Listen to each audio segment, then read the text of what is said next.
nous allons commencer une troisième série de petites séquences vidéo liées aux infrastructures d'alimentation en eau potable, des réseaux sous pression donc.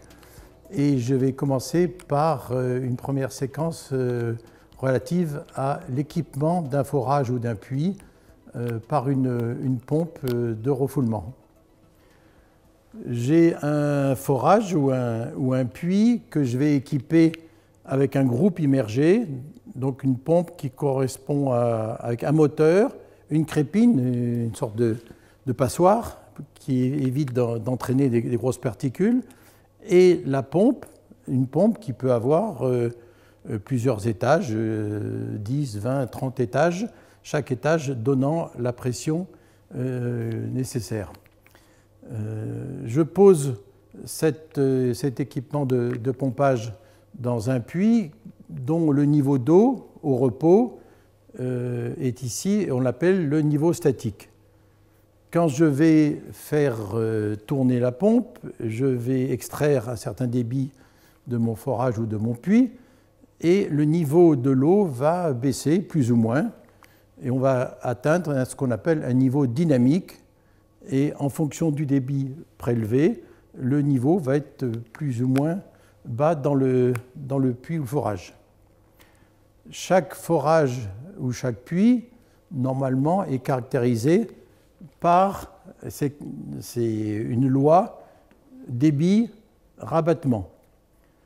Le rabattement étant la différence entre le niveau statique au repos et le niveau de l'eau quand la pompe est en fonctionnement.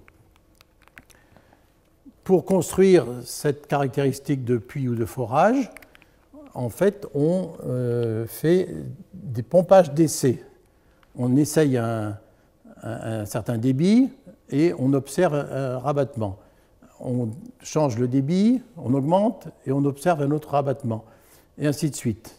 Et souvent, la caractéristique d'un ouvrage de prélèvement, forage ou puits, c'est environ une droite comme ça, et passé un certain débit, on observe une inflexion dans la courbe, qui veut dire que quand on augmente un petit peu le débit prélevé, on a une chute du niveau d'eau et un rabattement qui devient de plus en plus élevé. L'hydrogéologue expert, qui donc va interpréter ces pompages d'essai, va nous donner un débit d'exploitation qui est le débit souhaitable maximum, un débit qu'on peut extraire 20 heures par jour toute l'année sans aucune conséquence sur le niveau de la nappe. Si on dépasse ce débit conseillé par l'hydrogéologue, on surexploite la nappe et on est en plus dans des zones où pour un faible gain en débit, on a une hauteur de refoulement qui va augmenter. Donc au niveau énergétique, ce n'est pas très intéressant. Quand ma pompe est en fonctionnement, au niveau des pressions, dans le tuyau à la sortie du forage, ma pression prend en compte les pertes de charge dans la partie refoulement.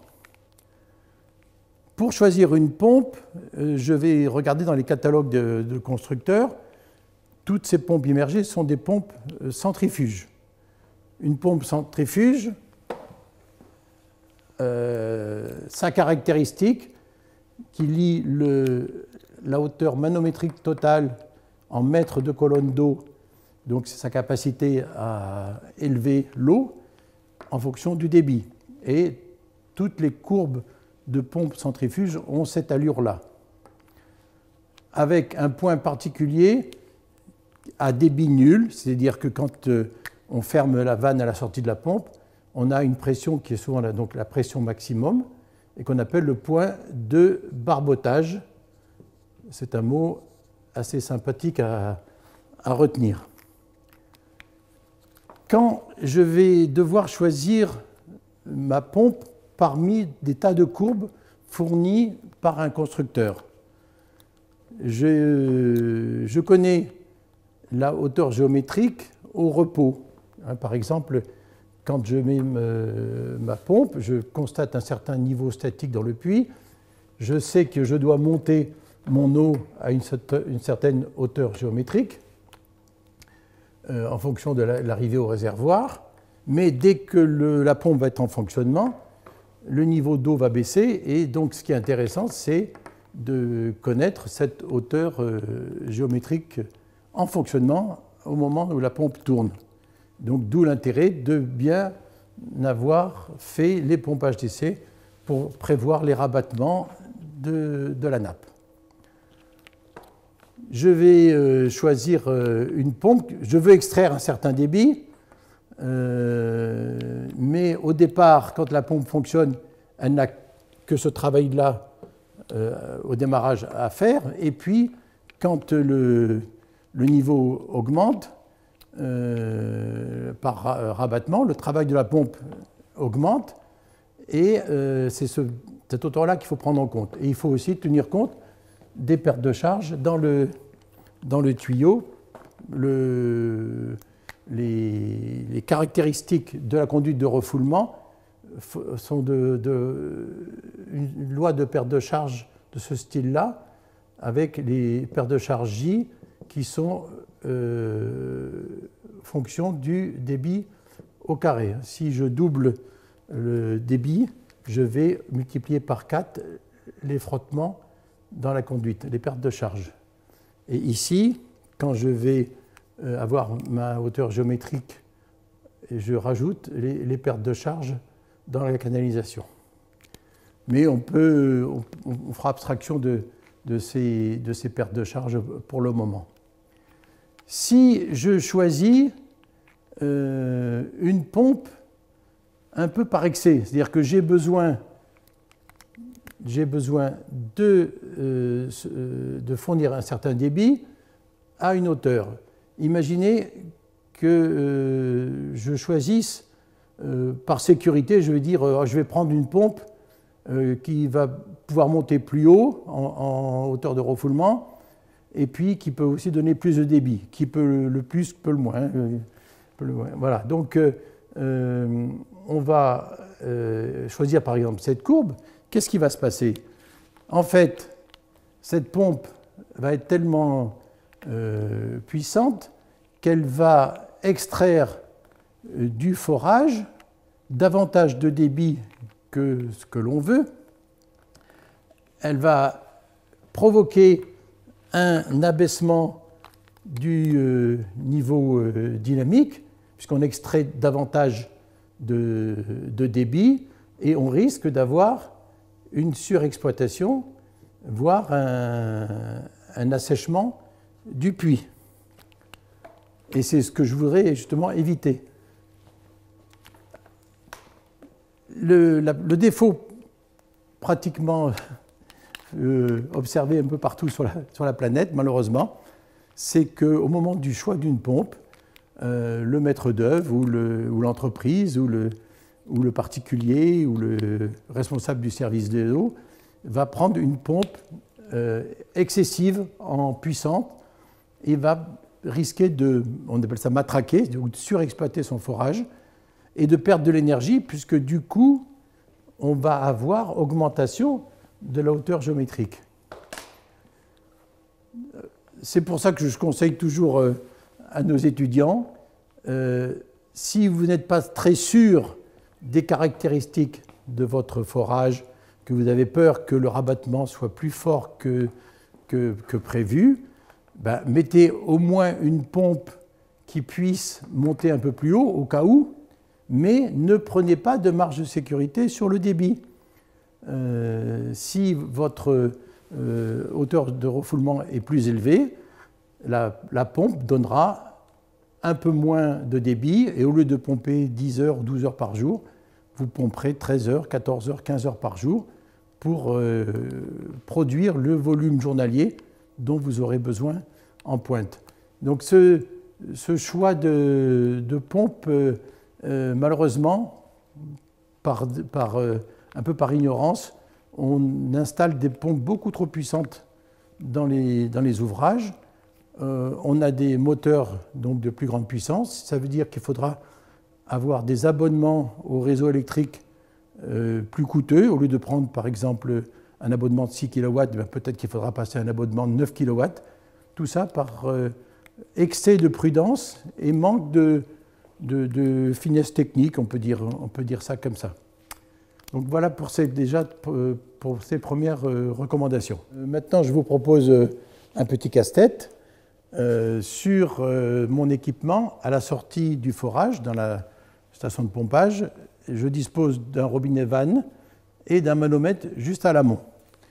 Et le casse-tête, c'est comment utiliser cette vanne et ce manomètre pour connaître la profondeur de l'eau de la nappe quand on connaît la courbe caractéristique d'une pompe.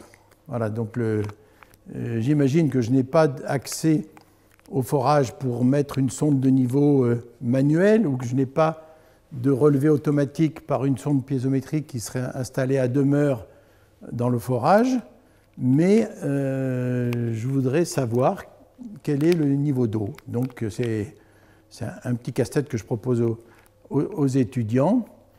En fait, c'est relativement simple. Quand on ferme la vanne, du coup, on va avoir un débit nul, la pompe étant en fonctionnement. Et si je me reporte maintenant sur la courbe caractéristique de ma pompe centrifuge, je prends par exemple, je suppose que j'ai choisi cette courbe-là, je sais qu'à débit 0, elle donne une certaine hauteur de refoulement au point de barbotage. Donc je connais cette hauteur que peut fournir la pompe à débit nul. Au manomètre, je vois que à débit nul, j'ai une indication de pression. Du coup, j'en déduis la hauteur, la profondeur de l'eau, puisque la hauteur de barbotage, du point de barbotage, la pression que peut fournir la pompe, ça va être la différence entre le niveau d'eau où elle prenait l'eau et le niveau d'eau et l'indication de la pression au manomètre. Le manomètre donne la différence. Si, par exemple, j'ai 200 mètres de hauteur d'eau au point de barbotage et que j'ai 12 bars ici à mon manomètre, donc 12 bars correspond à 120 mètres, ça veut dire que la pompe a monté l'eau de 80 mètres ici, et plus les 12 bars qui restent, j'ai bien mes 20 bars de pression. Si je fais cette mesure nappe au repos, donc ça me donne le niveau statique de la nappe. Et cette même manœuvre, si je la fais relativement rapidement, après une période de fonctionnement de la pompe de plusieurs heures, je ferme ma vanne assez rapidement, mais sans générer de coup de bélier, en 5 à 10 secondes, je ferme ma vanne. Le niveau dynamique dans le forage n'aura pas le temps de changer pendant cette manœuvre de vanne. Et donc la lecture du manomètre va pouvoir me donner une indication, pas très très précise, mais au moins un ordre de grandeur du niveau de la nappe, sous le niveau du sol. Alors, tout ça, c'est valable à condition que ma pompe ne soit pas usée, parce que la courbe caractéristique d'une pompe centrifuge neuve sortie d'usine peut être ici, mais au bout de plusieurs années, s'il y a eu des problèmes d'abrasion, d'érosion par du sable extrait du forage, on peut très bien avoir une courbe caractéristique qui se dégrade progressivement. Et donc c'est aussi une façon de vérifier que la pompe n'est pas trop usée. Si je peux avoir accès avec une sonde de niveau, une sonde piézométrique, je peux connaître exactement le niveau de la nappe et vérifier que ma pompe n'est pas usée. Vous voyez, on peut faire la vérification dans les deux sens.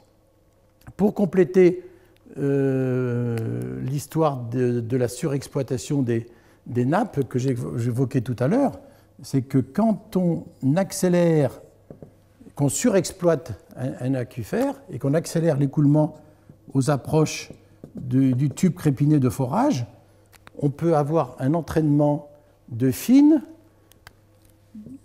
qui ensuite passent dans la pompe, qui peuvent abîmer la pompe et ressortir au niveau du réservoir. Mais cet entraînement excessif de matière peut provoquer même parfois des effondrements de sol, carrément, puisque on a extrait des matériaux aux abords du forage.